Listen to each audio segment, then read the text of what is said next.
office of the HR, as I said, a pool of journalists from diverse media institutions to include Prime Communications Network Incorporated and a focus on Liberia. We are here at the invite of aggrieved members of the institution's quote-unquote employees who are dissatisfied about the conduct of the new MD, particularly in dividing a rule in sowing seeds of discourse in the different chants and explanations here at CICA Motors, an institution that is responsible to sell Toyota brands in Liberia specifically. And we'd like to say good morning and welcome, sir. Good morning, Chairman of the Press. Your name? I'm Emmanuel S. David, okay. HR Manager of CICA Motors Liberia. Again, I want to say welcome. Okay, so we see a lot of persons, we see some of your employees out there, some of them dismissed, some of them under suspension, some of them still with the institution, but according to them, they are in solidarity on grounds of the following counts that I mentioned, ranging from seeds of discord, unlawful dismissal, unlawful suspension, and a clique now has been formed here in the institution that was once noble, but since the inclusion as MD by headquarters to manage Liberia, Ajay Boy, I hope I'm correct, things have gone haywire. Kelvin, again, I want to say thank you. This is an international institution that respects the rule of law and respect every employee that work in this institution. And every institution, as you are aware, have bylaws or what we call a handbook or employees handbook. And there's nothing that we will do here that will be in violation of our handbook or the labor law. And I think this whole thing started from one of the employees who said he has been dismissed. Yes, there has been a report, just to carry you back a little bit. There's a report that they usually do call a CICA report. That report is done and sent to HQ. And then at the end of the day, HQ, sorry, is the headquarters. The headquarters. In France? Yes, in France. Okay. All right. So that report was done by Ernest Wolo. When that report was sent, I think there was some observation from headquarters that the report was looking too good to be factual, because we have like 53 subsidiaries around CFAO, and then other people were reporting like 50-60%, while we were reporting like 95 to 100%. So that raised eyebrow, and then it wrote us back asking us to revisit or look at the report, because for the years that we have been sending this report, we have not had that mark. So based upon that, they asked us to go back and revisit the report. So we came back, and then what we did our due diligence to inform the person who did the report that HQ is having a problem with this report. So we had to call those people, because report mainly surrounds our customers. Call them to find out how the cars are doing since they left our workshop, how the customer service is looking, and so forth. So based on their report, we do this. Based on their report to us, we also do this report and send it. So the after sales director, who is close with that authority, did the findings, and then he found out that 80-85% of what was placed in that report were all not factual. So we immediately informed the MD, telling him that I gave my own due diligence, and I was told by the clients that Ernest said he called, most of them said he did not call. So the report was sent back, and then immediately HQ asked an internal investigation.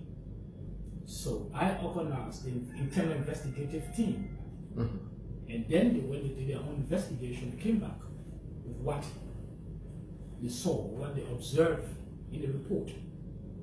So as per our policy, once there's an alleged crime or an allegation or accusation, first we have to suspend you and disable or not allow you to have access to anything in the company, not to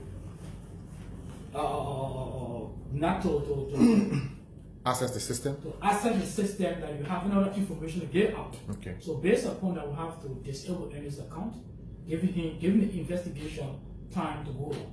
So we suspended him for 2 weeks while going through the investigation. And then, as per the policy, allows us to suspend you for even a month while investigation is going on. So when he went, he came back after the first 2 weeks. When he came back, we told him that investigation has not been concluded. Okay. So another 2 weeks was up for him. While we were still speaking to HQ concerning the investigation, we will have both internal investigators and external. Okay. They were also looking into it because we have clients that also know people from our partners on that side. So sometimes they are also asked, we receive this report, how true it is. Our people in Liberia were speaking to the people. So based upon that, the report was sent, and then we found out that as per what was given to us was not real. So at the end of the day, as per the policy of the company, when you are found liable or guilty of falsification, 2 things involve either prosecution or dismissal.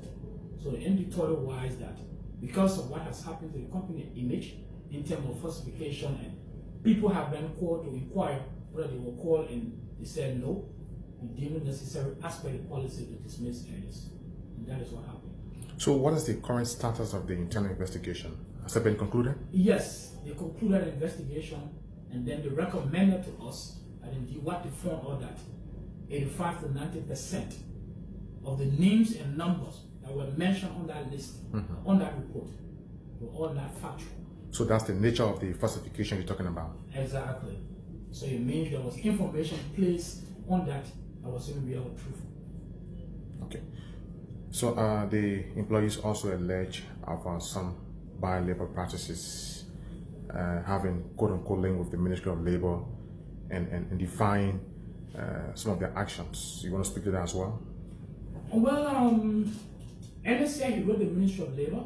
I did not know, and the Ministry of Labor has not a day contacted me to find out exactly what happened. Okay. So I cannot speak to that whether there was a report or letter sent to the Ministry of Labor. No. They also allege of some kind of benefits as well. What are those benefits that an employee should be entitled to here? There are lots of benefits. We have transportation benefits, okay, medical benefits. You're allowed to take loan, and then we have the 13 months, we have the bonus. Yes, these are all benefits that are given to employees. Were those things you just named far away before Ajay came in, or they were only after you got appointed? You mean those benefits? They have been in place before he came. Yes. Let me ask you about the MD. What kind of man is he, do you think? Is he a people-centered person? Because there was scores of allegations against him that he's now a people-centered person. He's running the institution unilaterally. Oh, well, you know that everybody will feel, I might think differently about you the way I see you or the way you relate to me. Okay. As compared to how I see Kelvin. So I cannot tell you exactly the kind of person he is, but I have been working with him for going to like 2 years now. And yes, he's the present MD of CICA. It's cordial. You think it's cordial, the relationship? With others? I mean, with you and him. Yes, the relationship has been cordial. You know, it's obvious that 100% you won't get cordiality from somebody. There will always sometimes ups and downs.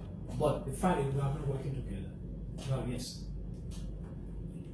Okay, so how do you intend to address the issues? There are people they are dismissed, according to them, unlawfully. How do you intend to, you stand by your positions to have them dismissed, or you intend to reconsider after a rigorous? Well, in terms of the dismissal, I went to Ernest. I don't think our management has any intention of calling him, because that letter has been issued. That's one. In terms of suspension, we have to follow what the process is, and that is why one other person was suspended yesterday, and they are also ongoing investigation. So if the investigation pinned otherwise, then whatever they have been alleged against her, they are all not true, should be recalled. And every other benefit or withheld will be given back.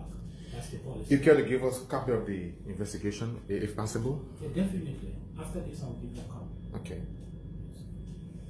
And we also been informed that there are some employees in here who are also aggrieved, but are afraid because perhaps they could be dismissed in an attempt to just come out and speak out?